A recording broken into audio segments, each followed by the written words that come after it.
महोदय, हमारे जीवन में संगीत का व्यापक स्थान है। भारतवासियों को अपने प्राचीन युग से अथवा अपने पूर्वजों से शास्त्रीय संगीत के रूप में एक बहुमूल्य निधि मिली है। हमारे पूर्वजों की दृष्टि में संगीत का ध्येय आध्यात्मिक साधना था और उन्होंने संगीत का इसी आदर्श के अनुकूल विकास किया। हम कह सकते हैं कि हमारे देश में यह कला पूर्णता के शिखर पर पहुंच चुकी थी। संगीत के ध्येय के संबंध में आज हमारे विचार चाहे कुछ भी हों, यह सभी स्वीकार करेंगे कि इससे सामंजस्य की ओर ले जाने वाली और व्यक्त जगत से एक्स का अभाव कराने वाली शक्ति निहित है। संगीत के वातावरण में ही नहीं बल्कि श्रोताओं और गायकों के मन में भी सामंजस्य की उत्पत्ति होती है। संगीत के उचित ध्येय और व्यापक प्रभाव के कारण ही प्राचीन काल में भारतवासियों ने संगीत को जनसाधारण के सामाजिक तथा सांस्कृतिक जीवन में ऊंचा स्थान दिया था। शायद ही कोई ऐसा भारतीय त्यौहार या उत्सव हो जिसमें संगीत का आयोजन ना होता हो। संगीत जन्म से मृतप्रायः हमारे साथ रहता है।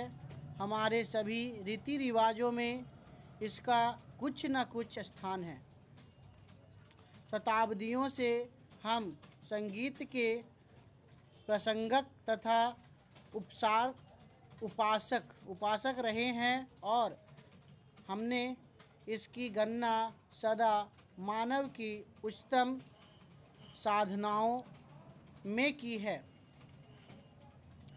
कला के प्रभाव से हम लोगों की रुचि में काफ़ी परिवर्तन हुआ है, परंतु शास्त्रीय संगीत उसी प्रकार बन रहा है और उसमें कोई विशेष और मौलिक परिवर्तन नहीं हुआ। मुसलमान बादशाहों और अमीर उमरों के द्वारा संगीत को केवल प्रोत्साहन ही नहीं मिला, इसमें समानानुकूल हेर फेर भी हुए और आज विशेषकर उत्तर भारत के संगीत ने उसी युग से प्रभावित और बहुत अंशों में अनुप्रणाली होकर अपना नया रूप ग्रहण कर लिया है। पर जो भी हेर फेर हुए वे हैं ऊपरी पोशाक मात्र ही। भारतीय संगीत शरीर और आत्मा से अभी भी वही प्राचीन शास्त्रीय संगीत बना हुआ है। ऐसी आशा की जाती है कि इसमें अभी भी इतनी शक्ति है कि यह अपने को एक बार फिर आधुनिक वातावरण में अनुकूल बना लेगा। प्राचीन संगीत काल भारतीय रजवाड़ों के दरबारों में उनके आश्रम से पनपती रही। यह स्वीकार करना होगा कि भारतीय नरेशों द्वारा दिए गए प्रशय के कारण संगीत लुप्त होने से बच गया, परंतु यह भी मानना पड़ेगा कि इन वर्षों में भारत की जनता का शास्त्रीय संगीत से बहुत कम संपर्क रहा। अतः जनता और हमारे परंपरागत सर्वश्रेष्ठ संगीत के बीच एक खाई पैदा हो गई। यदि हमें संगीत को जीवित रखना है और सहस्रों वर्ष पुरानी इस अमूल्य परंपरा की रक्षा करनी है, तो हमें इस खाई को पाटना होगा। यदि यह आवश्यक हो तो शास्त्रीय संगीत में ऐसे संशोधन करने में कोई बुराई नहीं जिनके फलस्वरूप यह लोकप्रिय बन सके। इसके साथ ही साथ जनसाधारण को भी शिक्षित करने की आवश्यकता है, जिससे उनकी रुचि अधिक परिष्कृत हो सके और वे शास्त्रीय संगीत का आनंद उठा सकें। भारत गणराज्य में नरेशों अथवा रजवाड़ों का अच्छा स्थान है। महोदय, आधुनिक युग की एक बड़ी देन यह है कि हम किसी भी चीज़ की बहुत प्रतियां बना सकते हैं। प्राचीन काल में यदि कोई पुस्तक लिखता था तो ग्रंथ की हस्तलिखित प्रति एक ही होती थी। उसकी यदि प्रतियां बनानी हुई तो दूसरे आदमी को पुराना ग्रंथ लिखना पड़ता था, जो बहुत ही व्ययसाध्य और श्रमसाध्य काम होता था। आज किसी ग्रंथ या वस्तु की प्रतियां केवल मुद्रणालय में ही नहीं बल्कि अन्य प्रकार से भी बन सकती हैं। एक का अनेक बना देना आज एक खेल सा हो गया है। यदि किसी अच्छे नाटककार ने मंच पर अच्छा खेल दिखाया तो उसकी बड़ी ख्याति हुआ करती थी, पर अब नाटककार एक ही स्थान पर अपना खेल दिखला सकता था और यह भी नहीं कहा जा सकता कि एक ही खेल को यदि वे फिर से दिखलाना चाहे तो उसे उतनी ही कुशलता से दिखला सकेगा जितनी कुशलता से उसने पहली बार दिखलाया था।